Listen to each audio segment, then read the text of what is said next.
சுமதி வீட்டு வாசல பெருக்கிட்டு இருக்கும்போது அங்க அவ மாமியார் ருக்மணி வராங்க. ஏய், உனக்கு கண்ணு தெரியலையா என்ன? இந்த பக்கம் பெருக்குனியா? வழியெல்லாம் அப்படியே குப்பை கிடக்குது. இல்ல அத்தை, அந்த பக்கம் இன்னும் பெருக்கல. இந்த பக்கத்தை கூட்டி முடிச்சிட்டு அப்புறமா அங்க போகலான்னு இருந்தேன்.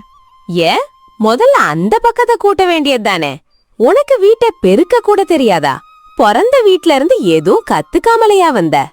இதுல கத்துக்கிறதுக்கு என்ன அத்தை இருக்கு? முதல்ல இந்த இடத்த சுத்தம் பண்ணிட்டு அப்புறம் அங்க போவோம்னு நினைச்சேன். அட, ஏன் எப்ப பார்த்தாலும் தலைகீழாவே காரியம் பண்ற? வாசல் பெருக்க ஆரம்பிச்சா அந்த மூலையில இருந்து தானே வரிசையா கூட்டிட்டு வரணும். சரிதான் அத்தை, என் மேலதான் தப்பு. இனிமே நீங்க சொல்ற மாதிரியே அந்த பக்கத்தை கூட்டிட்டு அப்புறமா இங்க வரேன். நான் சொல்லும் போதே கேட்டு தொலைச்சிருந்தா எனக்கு இவ்வளவு தொண்டை தண்ணி வத்த போது. அத்தை, நீங்க மெதுவா பொறுமையா சொன்னாலும் நான் கேட்க போறேன். அதுக்கே இவ்ளோ கத்தி பேசணும்? ஆமா, இப்ப என் மேல தப்பாயிடுச்சா? நீ பண்ற கோணல் மாணலான வேலைக்கு ஒரு தப்பும் இல்லையாக்கும். சரி அத்தை, தப்பு என் மேலதான். என்னை மன்னிச்சிடுங்க. என்ன என்கிட்டயே மூஞ்சிய தூக்கி வச்சுக்கிட்டு பேசுறியா? ஒழுங்கா கேட்டுக்கோ, இது நான் வாங்கின வீடு. இந்த வீட்ல நான் சொல்றதுதான் நடக்கும். சரிங்க அத்தை, இது உங்க வீடுன்னு எனக்கு நல்லாவே தெரியும். நான் உங்க பேச்ச கேட்டு நடக்கத்தானே பாக்குறேன். இந்த நினைப்பு எப்பவும் இருக்கட்டும். சுமதி உள்ள அறையில இருக்கும்போது அங்க அவங்க புருஷன் சுரேஷ் வராரு. ஏங்க, நான் சொல்றத கொஞ்சம் காது கொடுத்து கேக்குறீங்களா? அத்தை பண்றது எனக்கு ரொம்ப கஷ்டமா இருக்கு. அவங்க கிட்ட கொஞ்சம் எடுத்து சொல்ல. அடப்போ, இப்போ உனக்காக நான் போய் அம்மா கூட சண்டை போடணும் அதானே? அப்பதான் உன் வயிறு குளிரும். நான் உங்களை சண்டை போட சொல்லலைங்க, அத்தைக்கிட்ட பொறுமையா எடுத்து சொல்றேன். அவங்க எதுக்கு எடுத்தாலும் என் மேலதான் தப்பு சொல்றாங்க. நீ பண்ற வேலை தப்பா இருந்தா அப்புறம் தப்பு சொல்லாம கொஞ்சுவாங்களா? அத தப்புன்னு நினைக்காம ஒரு கத்துக்கிற விஷயமா எடுத்துக்க வேண்டியதானே? நீ என்ன வானத்துல இருந்து குதிச்ச பெரிய அப்பா டேக்கரா? உன்கிட்ட ஒரு தப்பு நடக்காதா என்ன? எனக்கு தெரியும் உங்களுக்கு உங்க அம்மா மேல ரொம்ப பாசம்னு. அதுக்காக அவங்க என்ன தப்பு பண்ணாலும் கண்ணை மூடிட்டு ஏத்துப்பீங்களா? ஹேய், என் அம்மா எப்பவும் தப்பே பண்ண மாட்டாங்க. அவங்கள பத்தி இல்லாததையும் பொல்லாததையும் பேசாவ சொல்லிட்டேன். இது என்ன நியாயம்? மனுஷனா பிறந்த யாரு வேணா தப்பு பண்ணலாம்ல. எது சரியோ அதை தானே செய்யணும். இங்க பாரு, பஞ்சாயத்து பேசாத. இந்த வீட்டுக்கு எஜமானி என் அம்மா தான். அவங்க சொல்றதுதான் சட்டம். என் அம்மா என்னைக்குமே சரியாக தான் யோசிப்பாங்க. உங்ககிட்ட போய் நியாயம் கேட்டேன் பாருங்க, என்ன சொல்லணும்? உங்களுக்கு பதிலா அந்த வாழை மரத்துக்கிட்ட போய் புலம்பி இருக்கலாம். ஓ, அப்படியே? அப்படின்னா போ, அந்த வாழை மரத்து கூடவே போய் குடும்பம் நடத்து போ. ஆமா, சில நேரத்துல எனக்கு உண்மையிலேயே ஒரு கட்ட மரத்து கூட வாழற மாதிரி தான் இருக்கு. என் பொழப்பே நரகமா போச்சு.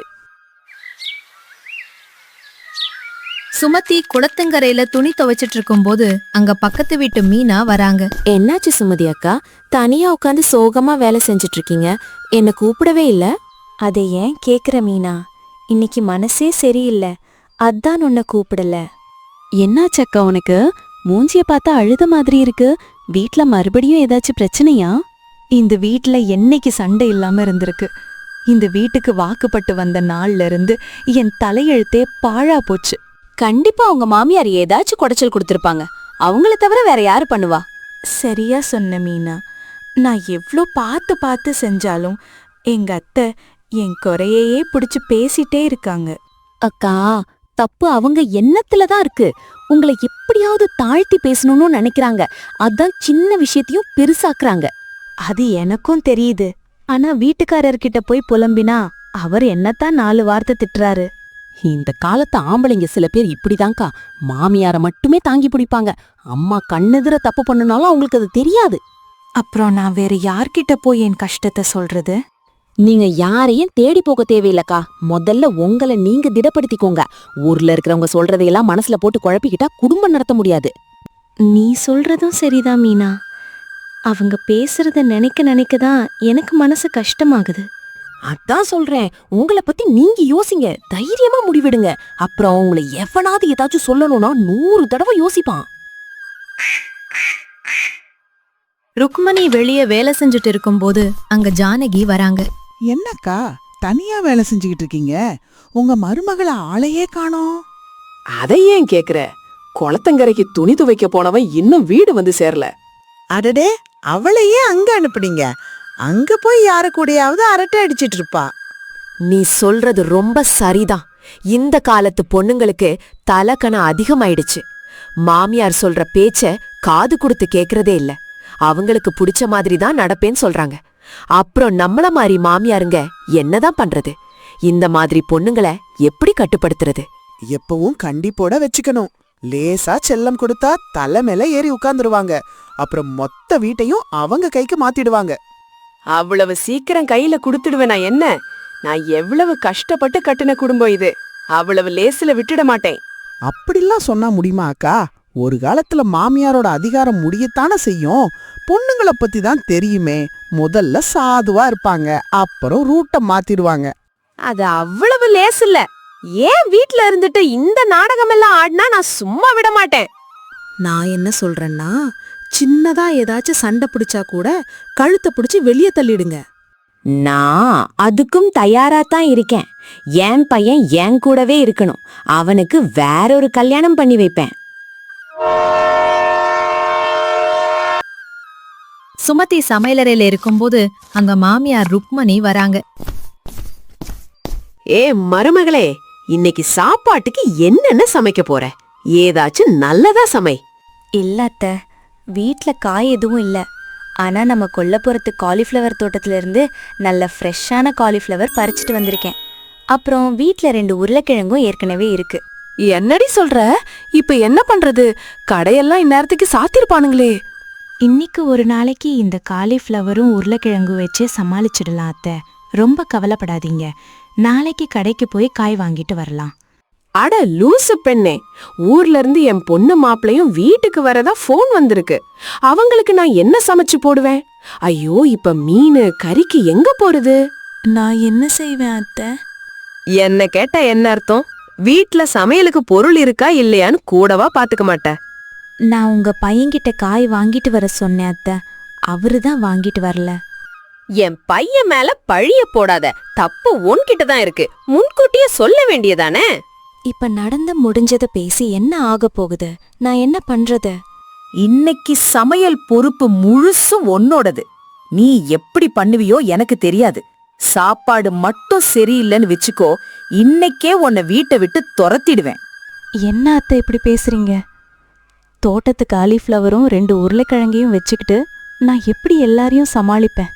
அது எனக்கு தேவையில்லாத விஷயம். நான் சொன்னது சொன்னதுதான். சுமதி சமையலறையில கவலையா இருக்கும்போது அங்க சமையலறை பின் வாசல் வழியா மீனா உள்ள வராங்க. என்னாச்சு சுமதி அக்கா? நான் இந்த வழியா போகும்போது லேசா அழுக சத்தம் கேட்டுச்சு. அதான் உள்ள வந்தேன். அத கேட்காத மீனா. என் பொழப்பே வேதனையா போச்சு. தினமும் இந்த கொடுமையை அனுபவிச்சு எனக்கு சலிச்சு போச்சு. இப்ப என்ன புதுசாச்சு? காலையில தானே உங்களுக்கு எல்லாம் எடுத்து சொன்னேன். சொன்னா மட்டும் என்ன நடக்கும்? வீட்ல சமைக்க தோட்டத்துல பறிச்சு காலிஃப்ளவரும் வீட்ல இருந்த 2 உருளைக்கிழங்கும் தான் இருக்கு. அதுக்கு என்னப்ப? அத வச்சு சூப்பரா சமைச்சிடலாமே. அது மட்டும் இல்ல, என் நாத்தனாரும் அவங்க வீட்டுக்காரரும் வர்றாங்களாம். இத வச்சுதான் சமைக்கணும்னு எங்க அத்தை சொல்றாங்க. அட கடவுளே, இது எப்படி முடியும்? விருந்தாளி வர்ற இடத்துல இத வச்சு எப்படி சமாளிப்பீங்க? உங்க அத்தை கிட்ட நேரா சொல்ல வேண்டியதுதானே? சொன்னேன், ஆனா அவங்க கேக்குற மாதிரி இல்ல.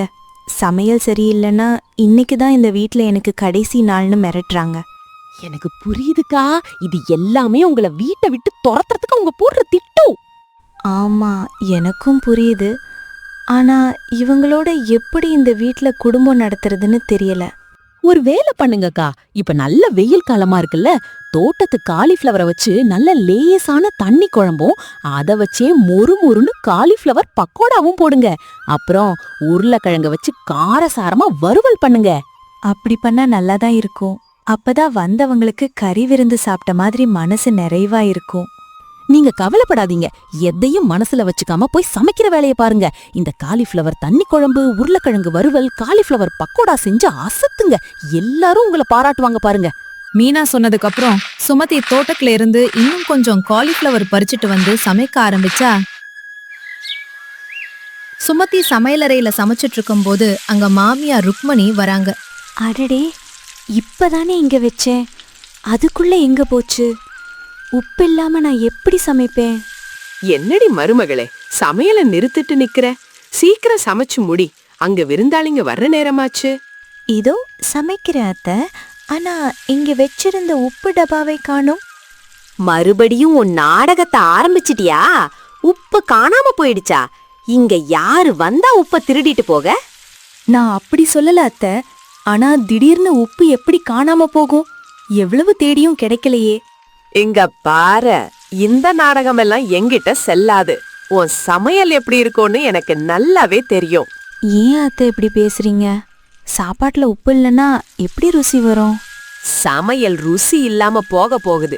அதுக்குத்தான் நீ இப்பவே உப்பு திருடு போயிடுச்சுன்னு நாடகம் ஆடுற. நான் என்ன முட்டாளா? என் மேலதான் தப்பா அத்தை. உங்ககிட்ட வந்து சொன்னேன் பாருங்க. நீங்க கொஞ்சம் வெளியே போறீங்களா? என்கிட்டயே சத்தம் போட்டு பேசுறியா? ஞாபகம் வச்சுக்கோ, இன்னைக்குதான் இந்த வீட்ல உனக்கு கடைசி நாள். அது அப்புறம் பாத்துக்கலாம். முதல்ல என்ன சமைக்க விடுங்க. சாப்பாடு நல்லா வந்தா எல்லாம் சரியாயிடும். ருக்மணி கோபமா அங்கிருந்து போயிட்டாங்க. அவங்கதான் சுமதி பார்க்காத நேரத்துல உப்பு டப்பாவை ஒடிச்சு வச்சிருந்தாங்க. அவளை வீட்டை விட்டு துரத்தணும்னு நினைச்சாங்க. ஆனா சுமதி இன்னொரு உப்பு பாக்கெட் வாங்கி வச்சிருந்தது ருக்மணிக்கு தெரியாது. சுமதி அந்த உப்பை பயன்படுத்தி சமைக்க ஆரம்பிச்சா. ருக்மணியோட மகளும் மருமகனும் சாப்பிட்டு விட்டு சொன்னாங்க, அம்மா, இன்னைக்கு சாப்பாடு கண்டிப்பா நீங்க தான் சமைச்சிருப்பீங்க, அப்படிதானே? அவ்ளோ ருசியா இருக்குமா? என்னடி சொல்ற? நான் எங்கடி சமைச்சேன்? இன்னைக்கு உன் அண்ணிதான் சமைச்சா. என்னம்மா சொல்றீங்க? அன்னி கையில இவ்ளோ ருசியா? இந்த காலிஃப்ளவர் குழம்பு, உருளைக்கிழங்கு வறுவல், காலிஃப்ளவர் பக்கோடான்னு எல்லாமே ரொம்ப பிரமாதமா இருக்கு. இந்த மாதிரி ஒரு சாப்பாட்டை நான் இதுவரைக்கும் சாப்பிட்டதே இல்ல. உனக்கு என்ன பைத்தியம் பிடிச்சிருக்கா? உன் நாக்கு என்ன செத்து போச்சா? எனக்கெல்லாம் நல்லாதான் இருக்கு. உங்களுக்கு நம்பிக்கை இல்லைன்னா மத்தவங்க கிட்ட கேட்டு பாருங்க. இது நடக்கவே முடியாது. இந்த குழம்புல உப்பே இல்லையே. அதுவும் இல்லாம வெறும் காலிஃப்ளவர் வச்சு செஞ்சதெல்லாம் எப்படி இவ்வளவு ருசியா இருக்கும்? உங்களுக்கு தெரியலையா அம்மா, இந்த வெயில் காலத்துக்கு குழம்பு எவ்வளோ லேசாகவும் தண்ணியாகவும் ருசியாவும் இருக்குன்னு? அதுவும் அந்த பக்கோடாவும் உருளைக்கிழங்கு வறுவலும் அவ்வளோ மொறுமொறுன்னு அட்டகாசமா இருக்கு. மீன் கறியெல்லாம் வெட்டுட்டு இந்த சாதாரண காலிஃப்ளவர் சமையல் உனக்கு அவ்வளோ பிடிச்சிருக்கா? ஏன் பிடிக்காதம்மா? எப்ப பார்த்தாலும் மீனும் கறியுமா சாப்பிட்டு இந்த வெயில்ல வயிறு தான் கெட்டு போகும். இந்த மாதிரி காலிஃப்ளவர் குழம்பும் பக்கோடாவும் சாப்பிடுறது தான் உடம்புக்கு ரொம்ப நல்லது. எனக்கு என்னமோ நம்பிக்கையே வரலடி. உண்மைய சொல்லு, உனக்கு உடம்பு எதுவும் சரியில்லையா? சாப்பாடு உண்மையிலேயே நல்லாவா இருக்கு? நான் உண்மையத்தான் சொல்றேன் அம்மா. எல்லா உணவும் ரொம்ப அருமையா இருக்கு. நான் போய் அன்னிக்கு நன்றி சொல்ல போறேன். நீ ஒன்னும் போக தேவையில்லை. பேசாம உட்காரு, நான் என்னன்னு பாக்குறேன். சுரேஷ் வாசல்ல இருக்கும்போது அங்க மாமியார் ருக்மணி வராங்க. மகனே, உன்கிட்ட ஒன்னு சொல்லணும். உன் பொண்டாட்டி வீட்டு வேலையில கொஞ்சம் கூட கவனமே செலுத்துறதில்ல. என்னம்மா சொல்றீங்க? அவ எப்ப பார்த்தாலும் ஏதாச்சும் ஒரு வேலை செஞ்சுட்டு தானே இருக்கா. நாடகம் எல்லாம் ஒண்ணு ஏமாத்துற நாடகம். என் நிலைமைய பாரு. வேலை செஞ்சு செஞ்சு உடம்பு முடியாம படுக்கையில கிடக்குற. அப்போ இதெல்லாம் வெறும் பொய் தானா? எனக்கு காட்டுறதுக்காகத்தான் அவ வேலை செய்யற மாதிரி நடிக்கிறாளா? அப்புறம் என்ன, இன்னைக்கு மதியம் ஏதோ லேசா சமைச்சு வச்சுட்டு இப்ப ஆகாயத்துல பறக்குறா. சமையல் சில நாள் நல்லா இருக்கும், சில நாள் நல்லா இருக்காது. இதுல பெருமைப்பட்டுக்க என்ன இருக்கு? நானும் அதத்தான் சொல்றேன். பொண்டாட்டிய ரொம்ப தலை மேல தூக்கி வச்சுக்காத. அவ சொல்றது எல்லாம் கேட்காத. நான் என்னைக்கு அம்மா அவ பேச்ச கேட்டிருக்கேன்? அவ இந்த வீட்டுக்கு வந்து கொஞ்ச மாசம்தான் ஆகுது. ஆனா நீங்க என்ன 20 வருஷமா வளர்த்திருக்கீங்க. அதை விட முக்கியம், உன்னை 10 மாசம் வயித்துல சுமந்து பெத்தவனா. நீ ஏன் பேச்சத்தான் கேட்கணும். கண்டிப்பா உங்க பேச்ச தான் கேட்பேன் அம்மா. எனக்கு உங்களை விட சிறந்த மனுஷன் இந்த உலகத்துல யாருமே இல்ல. அதான் என் பையன். நீ ரொம்ப தங்கமானவன். அதான் உன் பொண்டாட்டிக்கு பயப்படாம இருக்க. எனக்கு அவளை பார்த்து பயம் இல்லம்மா. அவ எல்லாம் மீறினா நானே அவளை வீட்டை விட்டு துரத்திடுவேன். ஆனா உங்க மேலதான் எனக்கு எப்பவும் பாசம். சரி மகனே, இப்பதான் என் மனசுக்கு நிம்மதியா இருக்கு. போய் தூங்கு போ. சுமதி அறைக்குள்ள இருக்கும்போது அங்க சுரேஷ் வராரு. சுமதி அவர்கிட்ட பேச ஆரம்பிக்கும் போதே சுரேஷ் தடுத்து சொன்னா, போதும், நிறுத்து. மறுபடியும் உன் நாடகத்தை ஆரம்பிச்சிட்டியா? இப்பதான் அம்மா உன்னை பத்தி சொன்னாங்க, நீ பெரிய நடிகைன்னு. உங்களுக்கு எல்லாமே நாடகமா தான் தெரியுமா? நான் மனுஷி இல்லையா? எனக்கு மனசுன்னு ஒண்ணு இருக்காதா? உனக்கு மனசு இருக்கா இல்லையான்னு எனக்கு தெரியாது. ஆனா எப்ப பார்த்தாலும் இந்த மாதிரி முதல்ல கண்ணீர் வடிக்கிறைய, இந்த நாடகத்தை முதல்ல நிறுத்து. நீ ஆடுறது பொய் நாடகம்னு எல்லாருக்கும் தெரியும். எனக்கு என்ன ஆசையா இருக்கு இரவும் பகலும் அழுதுகிட்டே இருக்க? அழுறது எவ்வளோ கஷ்டம்னு உங்களுக்கு புரியுமா? யாரும் சும்மா நாடகம் போட்டு அழ முடியாது. சரி, உனக்கு அப்படி என்னதான் கஷ்டம் எனக்கு கொஞ்சம் சொல்ல பாப்போம். இந்த வீட்ல இருக்கிற, நல்லா சாப்பிடுற, நல்ல துணி போட்டுக்கிற, எந்த குறையும் இல்லாம வசதியா தானே இருக்க. இதுக்கு மேல உனக்கு என்ன வேணுமா? சாப்பாடும் தங்குற இடமும் மட்டும் வாழ்க்கை இல்லைங்க. அன்புன்னு ஒன்னு இருக்கு. அத நீங்களும் உங்க அம்மாவும் ஜென்மத்துக்கும் புரிஞ்சுக்க மாட்டீங்க. என்ன சொல்ற? எங்களுக்கு அன்புனா என்னன்னே தெரியாதா? நாங்க என்ன கள்ளு மனசுக்காரங்களா? அப்படிதான் வச்சுக்கோங்களேன். இல்லனா உங்க பொண்டாட்டியோட கஷ்டம் உங்களுக்கு கொஞ்சமாவது புரிஞ்சிருக்கும். எனக்கு எப்ப புரியும்? நீ தான் எப்ப பார்த்தாலும் என் அம்மாவை வேலை வாங்கி சித்திரவதை பண்றிய. இதையெல்லாம் பக்கத்து வீட்டுக்காரங்க கூட பாக்குறாங்க. வேணும்னா அவங்க கிட்ட கேட்டு பாருங்க. அவங்களாவது உண்மைய சொல்றாங்களான்னு பாப்போம். நேரம் வரும்போது அவங்க கிட்ட கேட்டுக்கிறேன். நீ எனக்கு புத்தி சொல்ல தேவையில்லை. அந்த நேரம் நான் இந்த உலகத்தை விட்டு போனதுக்கு அப்புறம் தான் வரும் போல. ஏய், இந்த மாதிரி அபசகுணமா பேசாத. இதெல்லாம் கேட்கவே நல்லா இல்ல. தேவையில்லாம பேசாம போய் தூங்கு. ரொம்ப நேரம் ஆச்சு. ஒரு நாள் ராத்திரி மாமியார் ருக்மணி காய்ச்சல்ல படுத்துட்டு இருக்கும்போது அங்க சுமதி வராங்க.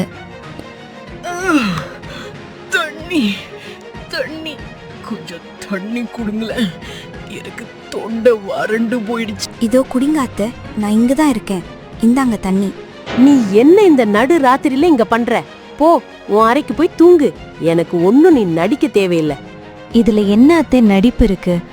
உங்களுக்கு உடம்பு சரியில்லை, காய்ச்சல்ல உடம்பெல்லாம் கொதிக்குது. இந்த நிலைமையில உங்களை தனியா விட்டுட்டு நான் எப்படி தூங்க போவேன்? நீ எனக்கு ஒரு பணிவிடையும் செய்ய தேவையில்ல. என் மகனை கூப்பிடு. நான் அவரை எழுப்ப பார்த்தேன் அத்தை, அவரை எழுந்திருக்கல. அதான் நானே வந்துட்டேன். நீங்க பேசாம படுங்க அத்தை. இருந்தாலும் நீ எனக்கு பணிவிட பண்றியே, உன்னை நான் எவ்வளவு கொடுமைப்படுத்திருப்பேன். நீ எப்படி எனக்கு பண்ற? ஏன் அத்தை இப்படி பேசுறீங்க? குடும்பம்னா சின்ன சின்ன சண்டை இருக்கத்தான் செய்யும். அதுக்காக கஷ்டப்படுறப்ப பார்த்துட்டு சும்மா இருக்க முடியுமா? ஐயோ பகவானே, இத்தனை நாளா யார நான் எதிரியா நினைச்சனோ, யார கொடுமைப்படுத்தினோ, அவளே எனக்கு இன்னைக்கு பணிவிட செய்யறாளே. அதெல்லாம் பழசத்த, விட்டுடுங்க. நீங்க என் பெத்த தாயா இருந்தா நான் உங்களை பார்த்துக்காம போவேனா? இப்பவும் உங்களை என் தாயா நினைச்சுதான் பண்றேன். நீ ரொம்ப நல்லவ மருமகளே, ரொம்ப நல்லவ. உன்னை நான் தப்பா புரிஞ்சுக்கிட்டேன். என்ன மன்னிச்சுடு. அதெல்லாம் அப்புறம் பேசிக்கலாம் அத்தை. நீங்க அமைதியா படுங்க. நான் துணிய நினைச்சு நெத்தியில போடுறேன். மாமியார் ருக்மணியோட அலறல் சத்தம் கேட்டு அங்க பக்கத்து வீட்டு மீனா வராங்க. அக்கா, உங்க அத்தை நிலைமை சரியில்லையே, காய்ச்சல் அதிகமாகிட்டே போகுது. உடனே டாக்டர் கூட்டிட்டு வரணும். பாரு மீனா, தான் தாய் மேல இவ்ளோ பாசம் வச்சிருக்கான்னு சொன்ன பையன் அம்மாவை இந்த நிலைமையில விட்டுட்டு தூங்குறாரு. அண்ணனும் மாமியாருக்கு உடம்பு இவ்ளோ மோசமாகும்னு நினைச்சிருக்க மாட்டாருக்கா. இப்ப என்ன பண்றது? டாக்டரை கூப்பிடலான் தான் யோசிக்கிறேன். ஆனா என்கிட்ட ₹1 கூட இல்லையே. அப்புறம் எப்படி டாக்டருக்கு காசு கொடுத்து மருந்து வாங்குறது? என்கிட்டயும் காசு இல்லையேக்கா. இருந்தா கடனா கொடுத்துருப்பேன். வீட்ல பணம் எதுவும் இல்லையா? வீட்டு பணத்தோட கணக்கை எல்லாம் என்கிட்ட காட்டவே மாட்டாங்களே. அந்த பொறுப்பு எனக்கு இல்லைங்கிறதால பணப்புழக்கம் பத்தி எனக்கு தெரியாது. அப்புறம் என்ன பண்றதாக்கா? அத்தைக்கு வைத்தியம் பார்க்க முடியாதா? ஐயையோ, அப்படி சொல்லாத. கண்டிப்பா ஏதாச்சும் ஒரு வழி பண்ணுவேன். நீ ஒரு வேலை பண்ணு. இந்தா, என் காது தோட கொண்டு போய் அடகு வச்சு காசு எடுத்துட்டு டாக்டரை கூட்டிட்டு வாயேன். என்னக்கா சொல்ற? அத்தையோட வைத்தியத்துக்காக உன்னோட கடைசி தோட அடகு வைக்க போறியா? நான் விக்கல, அடகுதானே வைக்கிறேன். அப்புறமா காசு சேர்த்து மீட்டுக்கலாம். இருந்தாலும் அக்கா, மேற்கொண்டு எதுவும் பேசாத மீனா. இந்த நேரத்துல நான் அத்தை கூட இருக்கணும். நீ சீக்கிரம் போ. மறுநாள் காலையில சுரேஷ் வேகமா எழுந்திருச்சு வந்து கேட்டான். சுமதி, சுமதி, அம்மாவுக்கு இப்ப எப்படி இருக்கு? காய்ச்சல் குறைஞ்சிருக்கா இல்ல அதிகமா இருக்கா? இப்ப வந்து கேக்குறீங்களே, ராத்திரி ஒரு தடவையாவது எழுந்துச்சு அம்மாவை வந்து பாத்தீங்களா? அது வந்து நேத்து ரொம்ப வேலை அசதியில தூங்கிட்டேன். அம்மா எப்படி இருக்காங்கன்னு சொல்லு முதல்ல. அண்ணே, உங்க அம்மா இப்போ நல்லா இருக்காங்கன்னா அதுக்கு நீங்க உங்க பொண்டாட்டிக்கு தான் நன்றி சொல்லணும். இதுல நன்றி சொல்ல என்ன இருக்கு? மருமகள் மாமியாருக்கு சேவை செய்யறது சாதாரண விஷயம் தானே. இல்லண்ணே, இது சாதாரண விஷயம் இல்ல. எல்லா மருமகளும் இப்படி பண்ண மாட்டாங்க. குறிப்பா சுமதி அக்கா மாதிரி யாருமே செய்ய மாட்டாங்க. நீ என்ன சொல்ல வர மீனா? நான் என்ன சொல்றேன்னா, சுமதி அக்கா தன்னோட காதத்தோட அடகு வச்சுதான் உங்க அம்மாவுக்கு வைத்தியம் பார்த்தாங்க. அதனாலதான் உங்க அம்மா இன்னைக்கு உசுரோட இருக்காங்க. என்னது? சுமதி தோட வித்து அம்மாவுக்கு வைத்தியம் பார்த்தாளா? ஆமா அண்ணே, நீங்க தான் வீட்டு மருமகளை மனுஷியாவே மதிக்கிறது இல்லையே. வீட்டு பணத்துல ஒரு பைசா கூட அவங்க கையில கொடுக்கறது இல்லல்ல. ஆமா, என் மேலதான் தப்பு. நான் இந்த கோணத்துல யோசிக்கவே இல்ல. சுமதி கிட்ட கொஞ்சம் காசு இருக்கும்னு நினைச்சேன். உங்களுக்குள்ள நிறைய தப்பு இருக்குண்ணே. இப்பவாவது உங்க மனசாட்சி முழிச்சா சரிதான். சுமதி அக்கா இந்த குடும்பத்துக்காக பண்ற தியாகத்துல பாதிய கூட நாங்க பண்ண மாட்டோம். நான் இவ்வளவு நாளா சுமதிய தப்பா நினைச்சிட்டனே. உங்க அம்மா சொன்னதை கேட்டு நீங்க ஆடுனீங்க. ஆனா உங்க அம்மாவுக்கு இப்ப உண்மையான மனுஷத்தன்மை புரிய ஆரம்பிச்சிடுச்சு. என்ன மன்னிச்சுடு சுமதி, என்ன மன்னிச்சுடும். உன்னை அடையாளம் தெரியாம போயிட்டேன். உன் கஷ்டத்தை நான் புரிஞ்சிக்கவே இல்ல. நீங்க உங்க தப்ப உணர்ந்துட்டீங்கல்ல, எனக்கு அதுவே போதுங்க. எனக்கு வேற எதுவும் வேணாம். கொஞ்சமா அன்பு கிடைச்சா போதும். இனிமே உனக்கு இந்த வீட்ல எந்த அநியாயமும் நடக்க விட மாட்டேன் சுமதி. நீ இந்த குடும்பத்துக்கு எவ்வளவு முக்கியம்னு எனக்கு இப்பதான் புரியுது. சரிங்க, பழைய கதையை விடுங்க. அத்தை சீக்கிரம் குணமாகணும்னு சாமி கிட்ட வேண்டிக்கோங்க. அன்னைக்கு நைட்டு சுமதியோட அன்பையும் தியாகத்தையும் பார்த்து சுரேஷும் ருக்மணியும் தங்களோட தப்ப முழுசா உணர்ந்துகிட்டாங்க. அன்னையில இருந்து அந்த வீட்ல மாமியார் மருமகள் சண்டையே இல்லாம போச்சு. ருக்மணி சுமதிய தன் சொந்த பொண்ணு போல பாசமா பாத்துக்க ஆரம்பிச்சாங்க. சுரேஷும் தன் பொண்டாட்டியோட அருமைய புரிஞ்சுகிட்டு அவளுக்கு உண்மையா இருந்தான். சுமதியோட சகிப்புத்தன்மையும் அன்பும்தான் அந்த குடும்பத்தையே ஒன்னு சேர்த்திருக்கு. இந்த கதை உங்களுக்கு பிடிச்சிருந்தா ஹைப் பட்டன் கிளிக் பண்ணிட்டு லைக் பண்ணுங்க, ஷேர் பண்ணுங்க, சப்ஸ்கிரைப் பண்ண மறக்காதீங்க. நன்றி, வணக்கம்.